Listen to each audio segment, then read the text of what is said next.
한국의 자랑스러운 전투기 KF-21이 11차 비행을 성공적으로 마치고 12차 비행을 준비 중에 있습니다. 미국의 로얄 윙맨이라고 불리는 스텔스 무인 전투기와 흡사한 한국의 스텔스 무인 전투기 가오리2의 실제가 드러나면서 중국과 일본이 큰 충격에 빠졌습니다. 국방과학연구소에서 공개한 가오리의 초창기 모습을 보면 수직미익이라고 불리는 꼬리 날개가 없다는 사실을 알 수 있습니다. 수직미익의 날개는 마하의 속도에서 날아가는 전투기에 미세한 컨트롤을 가능하게 하는 용도로 무인 전투기의 가장 기본적인 임무인 정찰과 더불어 적진에 깊숙이 침투하여 스스로 폭발하는 자폭 개념의 공격을 넘어 공중전이 가능토록 하는 것이 수직미익 유무의 차이입니다. 게다가 가오리2의 무인 전투기는 인공지능을 통해 다수의 무인기 컨트롤로 한국 공군이 최소 300대 이상 제작할 것으로 추측이 되고, 이러한 한국의 공격형 무인기들이 무서운 이유는 바로 지상에서 컨트롤하는 무기들이 아닌 KF-21 보라매가 인공지능으로 직접 조작하는 무인 스텔스 전투기들이기 때문인데요. KF-21의 파일럿이 각각의 편대 비행 조종하는 인공지능형 무인 공격 전투기는 기본적으로 내부에 어느 정도의 인공지능 기술이 적용되어 있으므로 자체적으로 비행을 하고 편대를 유지하면서도 리더 조종수의 명령에 합동으로 또는 각각 개별적으로 전투 목적을 하달받아 수행하는 무인 전투기 체계로 기본적으로 스텔스 전투기를 보유한 나라들은 많이 있어도 이러한 인공지능의 형태를 갖춘 무인 스텔스 전투기의 프로그램을 개발한 나라는 손가락으로 꼽을 만큼 적습니다. KF-21의 성공을 확인한 중국에서 최근 한국을 향한 의도된 비난을 쏟아내면서 국제적으로 점점 더 고립되고 있는 게 느껴집니다. 중국 언론에 따르면 중국산 전투기 제-20이 완성되면서부터 중국의 전투기에 대한 자신감은 하늘을 찌르고 있었는데, 한국이 KF-21에 별 문제없이 스스로 개발하며 실패 한 번 없이 완성해가는 모습을 본 중국 입장에서 스스로 자존심을 깎아내는 형태가 되어 결국엔 한국을 비난하면서 자신들의 자존감을 올리고 있는 형태인데요.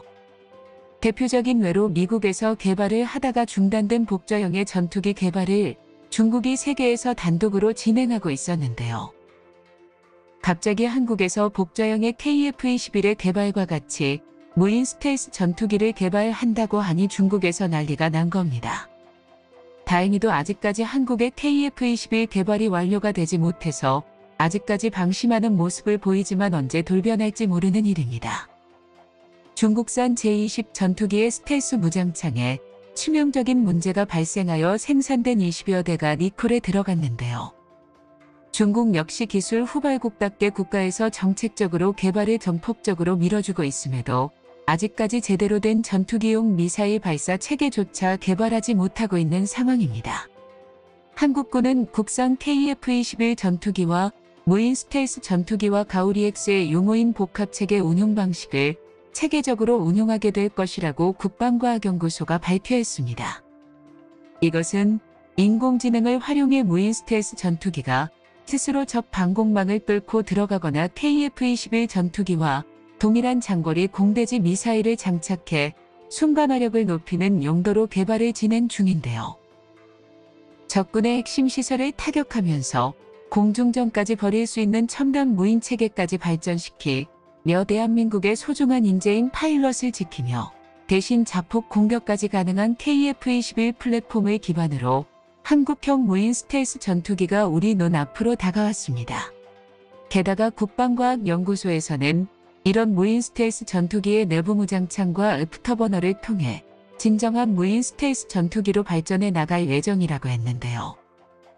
내부 무장창은 현재 KF-21도 개발 중인 것으로 블록3의 기술을 적용한다고 한 것입니다. 이번에 공개된 KF-21은 엄격한 시험 비행을 통해 마침내 공대지 임무가 가능한 블록1의 형태가 공개가 되었으며 총 90대를 생산할 예정입니다. 그중 무려 50대나 인도네시아에 인도할 예정이긴 하지만 현재로는 인도네시아가 될지 아님 폴란드가 될지는 미지수로 남아 있습니다. 그런데 블록2가 배치도 되지 않은 시점에 현재 블록3의 KF-21 전투기와 같이 함께할 무인 전투기의 모습이 점차 형태를 드러내고 있는 겁니다. 한국이 KF-21 전투기를 블록 2나 3를 동시에 개발하는 이유가 있습니다. 그 이유는 바로 스텔스 무인 전투기 사업을 통해 개발되는 내장형 웨폰인 내부 무장창 및 웨이사 레이더 개량 기술 모두가 KF-21 블록 3에 그대로 도입될 기술들이기 때문입니다. 여기서 한 단계 더 나아가면 지구인이 만든 게 아닌 외계인이 만들었다고 칭해지는 6세대 전투기까지도 노려볼 만해지는 겁니다. 현재 6세대 전투기에 들어가는 기술이 5세대 전투기의 기술력에 한 단계 진화된 기술들로 생각하면 되는데 6세대 전투기의 핵심 기술이 바로 인공지능과 다채널 레이더, 센서 통합 항전 장비, 초고성능 스텔스입니다. 과거에는 상상조차 할 수 없었던 KF-21 전투기 블록 3가 대한민국의 기술 축적을 통해 하나하나 모습을 드러내고 있습니다. 한국이 보여주는 KF-21 블록 3의 성능은 미국의 최첨단 전투기인 F-35A와 상당히 유사한 성능이라고 할 수 있는데요. 보통 항공용 기술은 개발 기간만 최소 5년에서 7년 이상이 소요되는 경우가 허다하며 경우에 따라서는 10년을 훌쩍 넘기는 일도 다반사입니다.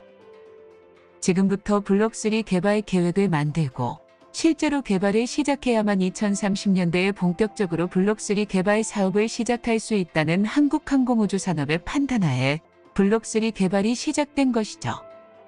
블록 3를 획득하기 위한 기술력 획득의 시간을 엄청난 예산 투자와 인력 투자로 조금씩 격차를 줄여나가야 하는데요.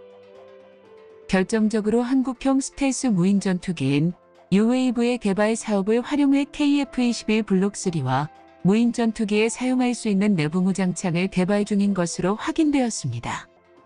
한국형 내부 무장창은 F-35 전투기와 유사한 매립형 방식이며 이외에도 스텔스 형상의 전자광학 조준 장비 등 KF-21 블록 3에 필요한 스텔스 기반 기술 개발 일정을 차근히 준비 중입니다. 한국항공우주산업은 KF-21 블록 2 개발이 완료되면 곧바로 2명의 조종사가 탑승하는 복저형 KF-21을 개발할 예정이라고 밝혔습니다. 사실 4세대 전투기까지는 훈련 등을 위해 복자기 기체 개발이 당연한 것이었지만 5세대 스텔스 전투기는 하나같이 단저형만 존재할 뿐 복저형은 존재하지 않습니다. 2025년까지 F-21은 무수히 많은 비행을 마치고 축적된 기술력을 가지고 당당하게 본격적으로 대한민국 국기를 달고 시제기가 아닌 정식 출격을 할 것입니다. 정보가 도움되셨다면 구독과 좋아요 부탁드립니다. 이상 시스코프입니다.